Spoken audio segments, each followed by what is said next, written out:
प्रश्न संग्रह 4.3 को आगे बढ़ाते हुए 4.3 के चौथा भाग करते हैं।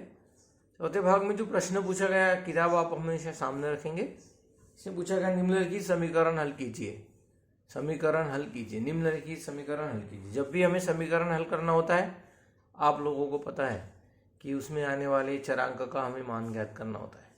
जब भी हमें समीकरण कोई भी 2 चरांक वाले समीकरण हो या 1 चरांक वाला, यहाँ पर हमें जो अनुपात दिया जाएगा इसमें समीकरण हल कीजिए ऐसा दिया गया है। इसका अर्थ है हमें इस समीकरण में जो भी चरांक आएगा उस चरांक का मान ज्ञात करना है। जैसे पहला गणित दूसरा गणित तो हम नहीं करवा रहे, हम आपको तीसरा गणित करवाते हैं, मतलब चौथे भाग का तीसरा गणित। तीसरा गणित आप लोगों के दृष्टिकोण से परीक्षा के लिए तथा समझने के लिए काफ़ी आपके लिए इम्पोर्टेंट है। तो वो गणित ऐसा दिया गया है कि प्रश्न तो वही पूछा गया, क्या समीकरण हल कीजिए। समीकरण हल करना है हमें, समीकरण हल करना है मतलब हमें चरांक का मान ज्ञात करना है। समीकरण हल करना है तो ये जो समीकरण दिया गया है 2x धन 1 का वर्ग धन 2x ऋण 1 का वर्ग अनुपात 2x धन 1 का वर्ग ऋण 2x ऋण 1 का वर्ग बराबर 17:7 ऐसा गणित दिया गया। अब आप गणित देखकर समझ सकते हैं किस चरांक का उपयोग किया गया है। यहाँ पर x चरांक का उपयोग किया गया है, अर्थात हमें x का मान ज्ञात करना है। पिछला जो गणित पढ़ाए थे उस गणित के अनुसार ही यहाँ हम देख रहे हैं कि अंश में हर जोड़ा गया है, अंश में से हर घटाया गया है। अर्थात हमें सबसे पहले योगांतरानुपात गुणधर्म लगाना है। योगांतरानुपात गुणधर्मानुसार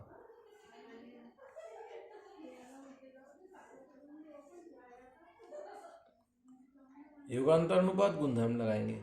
योगांतरानुपात गुणधर्मानुसार योगांतरानुपात गुणधर्म में अंश में हम हर जोड़ेंगे,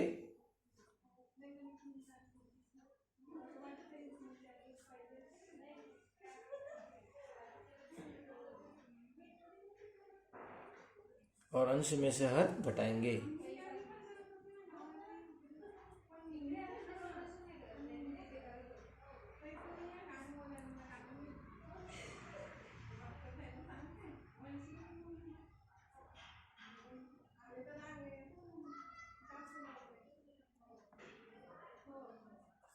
और वैसे दूसरे पक्ष में 17 में 8 जोड़ेंगे और 17 में से 8 घटाएंगे। अब क्या करना है कि 2x धन 1 का वर्ग एक बार और 2x धन 1 का वर्ग दूसरी बार, सॉरी यहाँ धन चाहिए, अर्थात 2x धन 1 का वर्ग 2 बार आ गया और ये दोनों पद यहाँ पर कैंसिल हो जाएंगे। ऐसे ही जैसे पिछले गणितों में हमने देखा है कि ये वाले 2 पद हर में कैंसिल हो जाते हैं और हमें मिलेगा 2 गुना 2x ऋण 1 का वर्ग। इस गणित को हल करने के लिए हम पिछले गणित का थोड़ा सहारा ले रहे हैं। पिछले गणित में हमने जो समझा था उसको, इससे स्टेप्स हमारी कम हो जाएगी। 2x धन 1 का वर्ग 2x धन 1 का 2x धन वर्ग, और यहाँ हम जब कोष्टक रिलीज करते हैं तो हर संख्या ये जो चिन्ह है बदल जाते हैं, ये ऋण धन हो जाएगा, अर्थात यहाँ ये वाला पद और ये वाला पद ऋणात्मक आ जाएगा, इसलिए हमने इनको कैंसिल कर दिया। और 2x ऋण 1 का वर्ग 2x ऋण 1। 17 में 8 जोड़ते हैं 25 मिलेंगे, 17 में से 8 घटाएंगे 9 मिलेंगे। यहाँ हम ये 2 कैंसिल कर देते हैं। अभी हमें वर्ग संख्या प्राप्त होगी 2x धन 1 का वर्ग अनुपात 2x ऋण 1 का वर्ग बराबर 25 अनुपात। दोनों पक्षों में वर्गमूल ले लेते हैं, दोनों पक्षों में वर्गमूल लेकर वर्गमूल लेने के बाद हमें क्या प्राप्त होता है, 2x धन 1 का वर्ग, वर्गमूल लेने पर यहाँ वर्ग चिन्ह हट जाएगा और 2x ऋण 1 का वर्ग यानी यहाँ भी वर्ग चिन्ह हट जाएगा और 25 का वर्गमूल 5 और 3 का वर्गमूल 9। इस तरह से हमें ये प्राप्त हो जाएगा। अब क्या करना है कि तिर्यक गुणाकार करना है।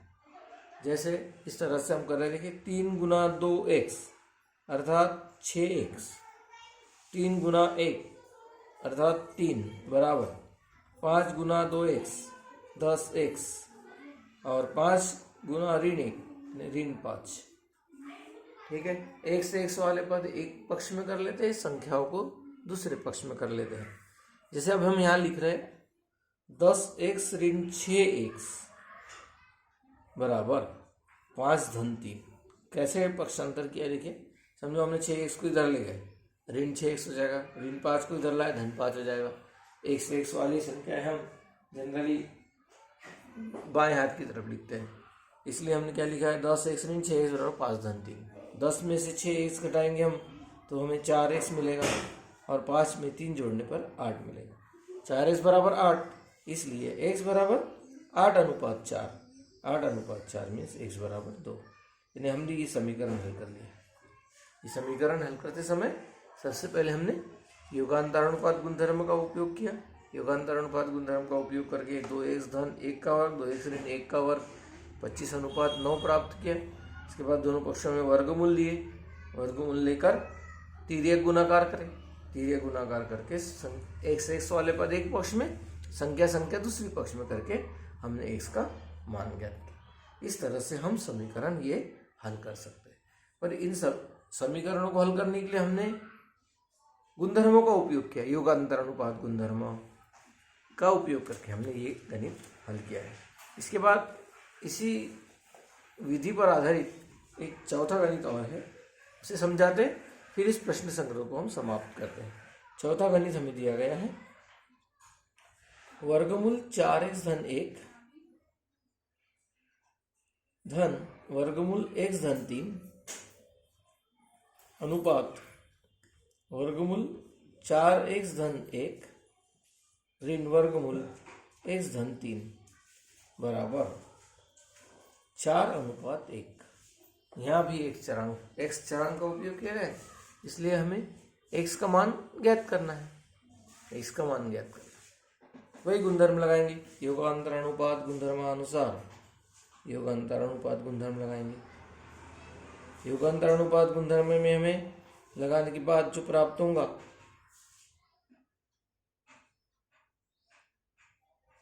अंश में हर जोड़ेंगे, अंश में से हर घटाएंगे। वर्गमूल 4x धन 1 धन वर्गमूल x धन 3, ठीक है, धन वर्गमूल 4x धन 1 धन वर्गमूल x धन 3 अनुपात वर्गमूल 4x धन 1 धन वर्गमूल x धन 3 ऋण वर्गमूल 4x धन 1 ऋण वर्गमूल x धन 3। यहाँ पर ऋण चिन्ह चाहिए, बराबर 4 में 1 जोड़ेंगे, 4 में से 1 घटाएंगे। ठीक है, अब ये पिछले गणित में जो प्रोसेस किए वो भी करते हैं। देखिए x धन 3 वर्गमूल वाला कैंसिल हो जाएगा और हर में 4x धन 1 कैंसिल हो जाएगा। ये ऋण और ये ऋण धन हो जाएगा। तो वर्गमूल 4x धन 1 वर्गमूल 4x धन 1 मीन्स 2 बार आ जाएगा, 2 बार वर्गमूल 4x धन 1 अनुपात।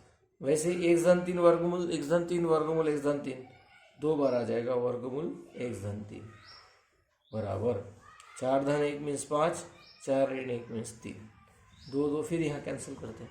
अभी जैसे पिछले गणित में हमने दोनों पक्षों में वर्गमूल लिए थे, यहाँ दोनों पक्षों में वर्ग लेंगे।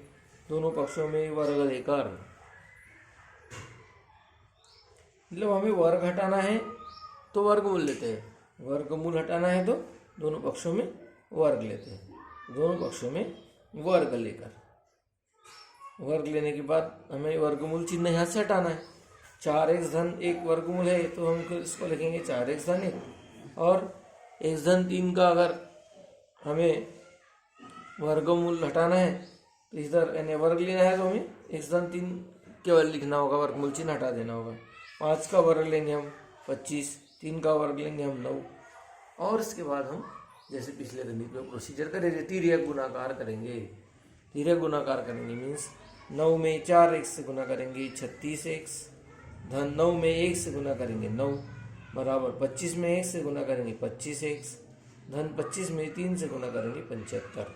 यही 9 में 4x से गुना करेंगे 36x, 9 1 में 1 9 25 में 3 से 25 में 1 से गुना करेंगे 25x, 25 गुना 3 75, 25x इधर लाते 9 इस पक्ष में ले जाते तो 36x ऋण 25x बराबर 75 ऋण 9। 36 में से 25 घटाने पर 11x मिलेगा, 75 में से 9 घटाने पर 66 मिलेगी और इसलिए x बराबर 66:11 और 66 में 11 से भाग देने पर हमें 6 प्राप्त होगा। इस तरह से हम x बराबर 6 ज्ञात करें। मतलब जो गणित हमें दिया गया था उस गणित के आधार पर जो चरांक आया था उस चरांक में से हमने x का मान यहाँ ज्ञात किया। पिछले गणित में भी हमने ऐसे ही किया, चरांक x था उसके आधार पर x का मान ज्ञात किए। दूसरे गणित में भी हमें x चरांक दिया गया था और उसके अनुसार हमने x का मान ज्ञात किया। इस तरह से वहाँ पर टोटल 6 गणित दिए गए। उन 6 गणितों में से हमने आपको 2 गणित समझा दिए, बाकी के 4 गणित आप लोग ट्राई कीजिए तथा उनके हल मुझे व्हाट्सएप पर सेंड करिए और उसमें यदि कुछ डिफिकल्टी आती है तो मुझे संपर्क करें।